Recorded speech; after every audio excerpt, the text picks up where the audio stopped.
हरीशपुर नाम के एक छोटे से शांत गांव में मोहन अपनी पत्नी राधिका के साथ रहता था। इन दिनों गांव में बरसात का मौसम शुरू हो चुका था। बिजली तड़कने लगी और फिर तेज बारिश की पहली फुहारें धरती पर गिरने लगी। अजी 2 दिन से बारिश लगातार पड़ रही है, ना धूप निकली ना कोई सूखी चीज बची है घर में। अगर ऐसे ही बारिश पड़ती रही तो हमारे पास खाने को भी कुछ नहीं बचेगा। तू ठीक कह रही है राधिका, तू तो वैसे भी समझदार है, लेकिन अब हम करें भी तो क्या? खेत पूरी तरह पानी में डूब गए हैं, अनाज की बोरी भी गीली हो गई। हमारे पास थोड़ी बहुत दाल चावल थे वो भी खत्म हो गए हैं, लकड़ियाँ भी भीग गई, चूल्हा तक नहीं जल रहा। और तूने सुना ना, रामू काका कह रहे थे कि बारिश कम से कम 15 दिन और चलेगी, ना रास्ता खुलेगा ना कोई बाहर से कुछ लाएगा। ऐसा तो मत बोलो अजी, अगर इसी तरह पानी गिरता रहा तो हम खाएंगे क्या? बच्चे का दूध भी बचा नहीं।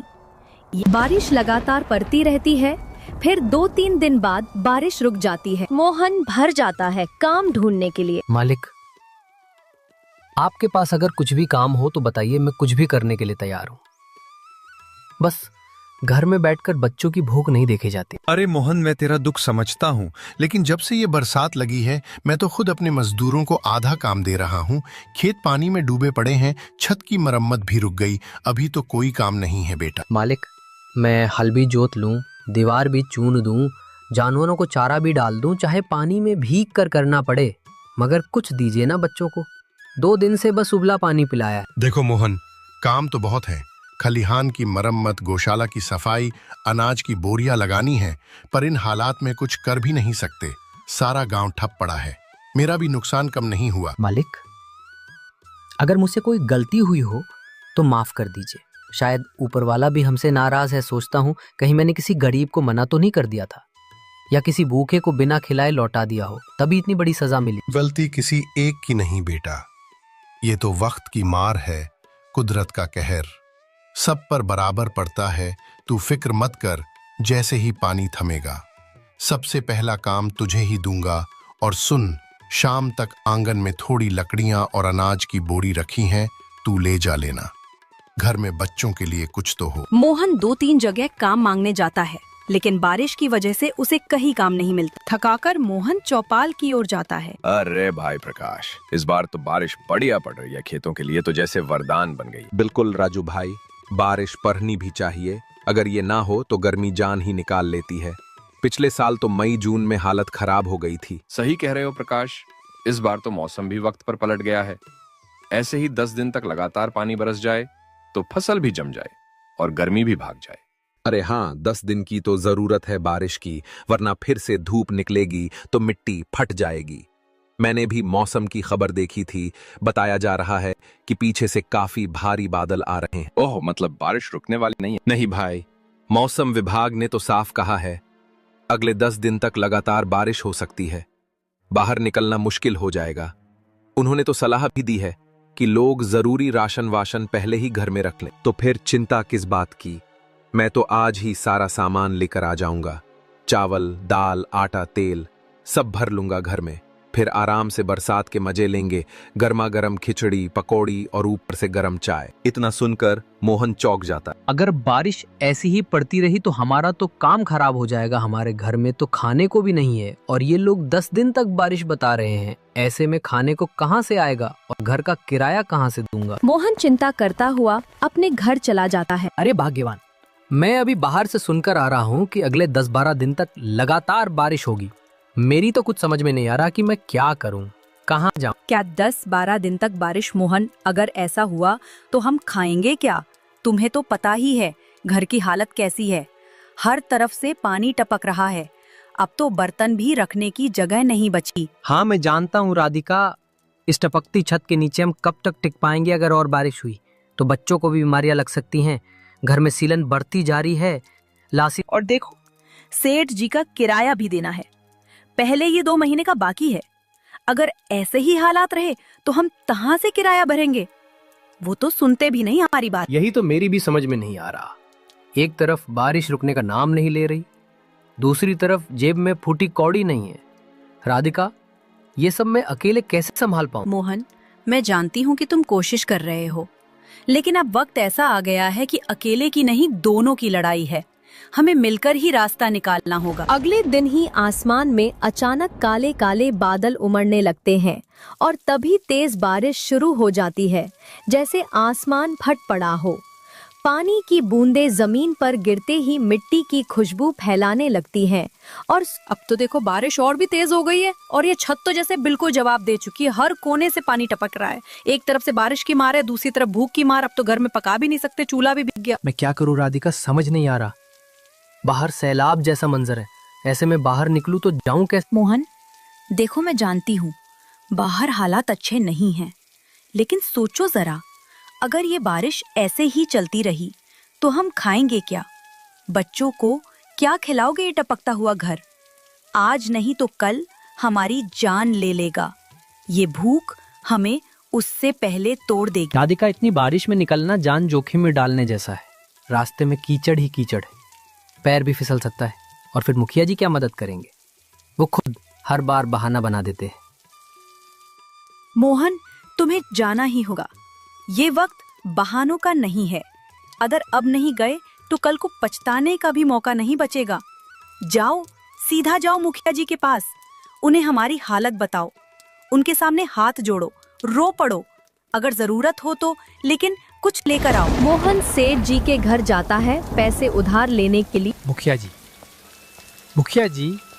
मुखिया जी घर के बाहर आते हैं। अरे मोहन, तू इतनी बारिश में यहाँ कैसे, और वो भी मेरे घर के बाहर?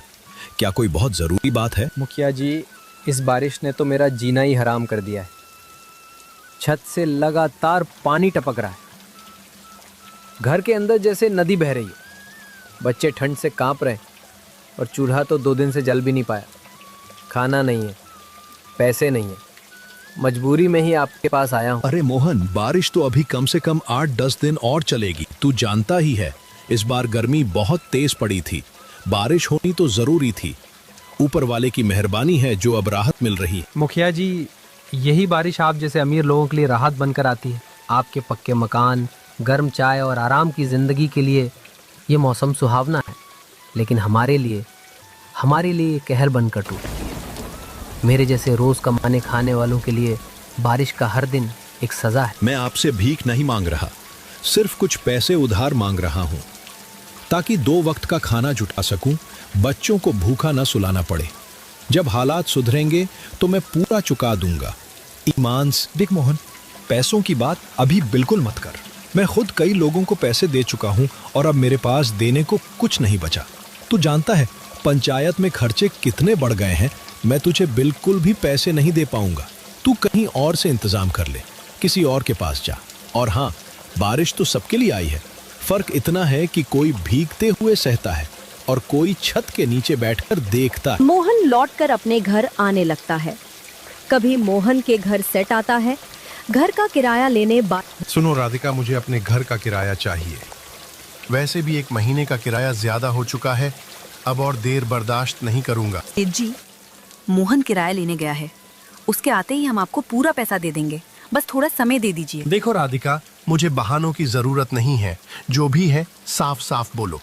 किराया अभी दो, वरना इस घर से निकल जाओ। सेठ जी, हम कहाँ जाएंगे बाहर? इतनी तेज बारिश हो रही है, घर के आगे पानी भर गया है, छत से पानी टपक रहा है। हमारे पास इस वक्त कुछ भी नहीं है, खाना तक नहीं है। हम पर ऐसा अन्याय मत कीजिए। देखो राधिका, बारिश के वक्त हमें भी खाना चाहिए। तुम लोगों की दिक्कत मैं हर बार नहीं सुन सकता। ये बारिश 1 दिन की नहीं, 10-12 दिन तक चलने वाली है। सोचकर ही मैं पहले ही आगाह कर रहा हूँ। सेठ जी, बस 1 दिन और रुक जाइए, मोहन आते ही आपसे बात करेगा। हम आपको आपका किराया जरूर देंगे, अभी तो हालात बहुत खराब है। सेठ राधिका और उसके बच्चे को घर से बाहर निकाल देता है और वहाँ से चला जाता है। तभी मोहन अपने घर आता है और बारिश में राधिका को खड़ा हुआ देखकर बहुत ही चौंक जाता है। राधिका, तुम इतनी तेज बारिश में यहाँ घर के बाहर क्यों खड़ी हो? क्या हुआ? मोहन सेठ सिंह जी आए थे किराया लेने। मैंने उन्हें समझाने की बहुत कोशिश की कि तुम पैसे लेने गए हो, मगर उन्होंने कुछ नहीं सुना। बोले कि बहाने बहुत सुन लिए, अब 1 दिन भी नहीं रुक सकते, और हमें घर से बाहर निकाल दी। उन्होंने इतनी बारिश में तुम्हें बाहर निकाल दिया, उन्हें जरा भी इंसानियत नहीं है। लेकिन मोहन, इतनी बारिश में हम वहाँ तक जाएंगे कैसे? कीचड़, पानी, अंधेरा, हमारे पास छाता भी नहीं है और तुम भी तो थके हुए हो। राधिका, जब तक हम दोनों साथ हैं कोई भी रास्ता मुश्किल नहीं। ये सब हालात हैं जो हमेशा नहीं रहे। मोहन, राधिका और उनका बच्चा तीनों बारिश में चल पड़ते हैं। थोड़ी दूर चलने के बाद उन्हें एक कंटेनर दिखता है। उसके पास उसका मालिक खड़ा होता है। सेठ जी, अगर आप बुरा ना माने तो एक बात कहूँ? हाँ हाँ मोहन, कहो क्या बात है? सेठ जी, ये जो कंटेनर आपने यहाँ फेंक रखा है, क्या ये पूरी तरह से खराब है? हाँ मोहन, ये कंटेनर अब किसी काम का नहीं रहा। जंग लग चुका है, अंदर का सामान भी निकाल लिया गया है। मैं तो इसे यहाँ से हटवा ही रहा था। सेठ जी, मेरे पास अब रहने के लिए कोई जगह नहीं बची। बारिश के कारण झोपड़ी भी बह गई है और किराया न देने की वजह से मालिक ने घर से निकाल दिया। अगर आप इजाज़त दे तो क्या मैं इस कंटेनर को ही अपना छोटा सा घर बना लूँ? मैं इसे साफ कर लूँगा, ऊपर कुछ तिरपाल डाल लूँगा, कम से कम सिर पे छत तो होगी। तुम्हारी आंखों में मजबूरी साफ दिख रही है मोहन। ये जमाना गरीब को जीने नहीं देता। तुमने मुझसे कुछ नहीं मांगा, सिर्फ एक बेकार चीज मांगी है, लेकिन तुम्हारे इरादे नेक हैं। ठीक है मोहन, ये कंटेनर अब तुम्हारा है। जैसे चाहो इस्तेमाल करो और ये लो, कुछ पैसे रख लो। बहुत ज्यादा तो नहीं है, लेकिन शुरुआत के लिए काफी होंगे। इससे कुछ राशन ले लेना, कपड़े ले लेना और खुद को संभालो। सेठ जी, आपने मेरी जिंदगी बचा ली। भगवान आपको इसका बहुत अच्छा बदला दे। मैं कभी आपका यह एहसान नहीं भूलूं। मोहन उस एक कंटेनर को काफी अच्छी तरीके से घर जैसा बना देता है। वो बारिश से बचने के लिए कंटेनर के अंदर चले जाते हैं। मैला भी राधिका, सेठ जी ने जो पैसे दिए थे वो अब बस यही बचे हैं। मैंने सोचा था कि इनमें से थोड़ा राशन लाऊंगा, लेकिन अब समझ नहीं आ रहा कि इतने कम पैसों में घर भी चलाऊं या कोई काम भी शुरू करूं। तुम ही बताओ अब क्या किया जाए। देखो मोहन, जब वक्त बुरा आता है ना, तो अपने भी पराये बन जाते हैं। इस बरसात में किसी ने हमारी मदद नहीं की, ना मुखिया जी, ना मोहल्ले वाले, किसी ने नहीं।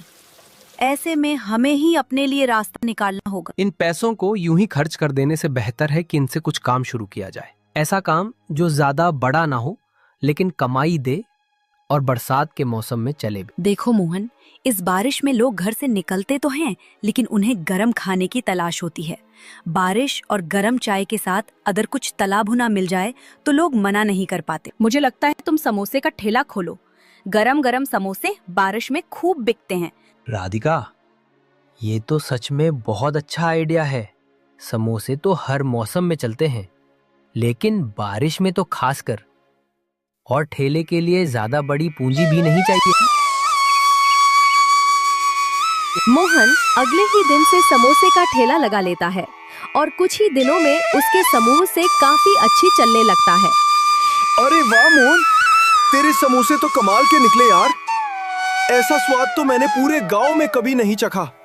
एकदम कुरकुरे, अंदर से मसालेदार और बाहर से सुनहरे। क्या बात है। अरे रामू भाई, धन्यवाद। बारिश में गरम गरम समोसे ना हो तो मजा ही क्या। यही सोचकर ठेला लगा लिया। सोच रहा था कम से कम 2 वक्त की रोटी तो निकल आए। मुंबई, बहुत सही काम किया तुमने। बारिश हो और गरम समोसे ना हो तो मौसम अधूरा लगता है। और तुम्हें तो इतने स्वादिष्ट समोसे बनाए हैं कि एक खाओ तो दूसरा अपने आप बुला ले। अरे बस, आप लोगों का प्यार ही तो मेरी असली कमाई है। जब कुछ नहीं था तो राधिका ने कहा था कि मेहनत से काम कर, किस्मत खुद ब खुद बदल जाएगी। और देखो आज आपके चेहरों की मुस्कान मुझे और हिम्मत देती। मोहन, तू तो अब समोसे वाला सेठ बनने वाला है। अगली बारिश में तेरी दुकान के आगे लाइन लगेगी, देख लेना। राधिका, तुम्हें याद है जब हमने पहली बार इस पुराने कंटेनर में पाँव रखा था, उस वक्त सिर्फ ये छत ही थी हमारे सिर पर। लेकिन आज देखो, ऊपर वाले की दया से, मेहनत से और तुम्हारे साथ से हमारे समोसे इतने अच्छे बिकने लगे हैं कि अब हम एक नया घर खरीद सकते हैं। हाँ मोहन, मैं वो दिन कैसे भूल सकती हूँ जब बारिश में हमें बाहर खड़ा होना पड़ा था, जब पेट में भूख थी और जेब में सिर्फ कुछ सिक्के, लेकिन उस अंधेरे में भी तुम्हारे हौसले की रोशनी थी। राधिका, अब समय आ गया है कि हम इस कंटेनर को अलविदा कहें। इसने हमें सिर छुपाने की जगह दी।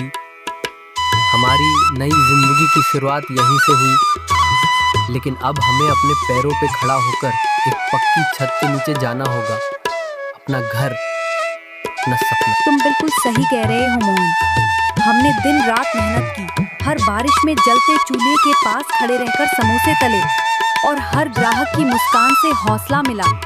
अब वो मेहनत रंग लाई है। मैंने बाजार में एक छोटा लेकिन साफ सुथरा मकान देखा है।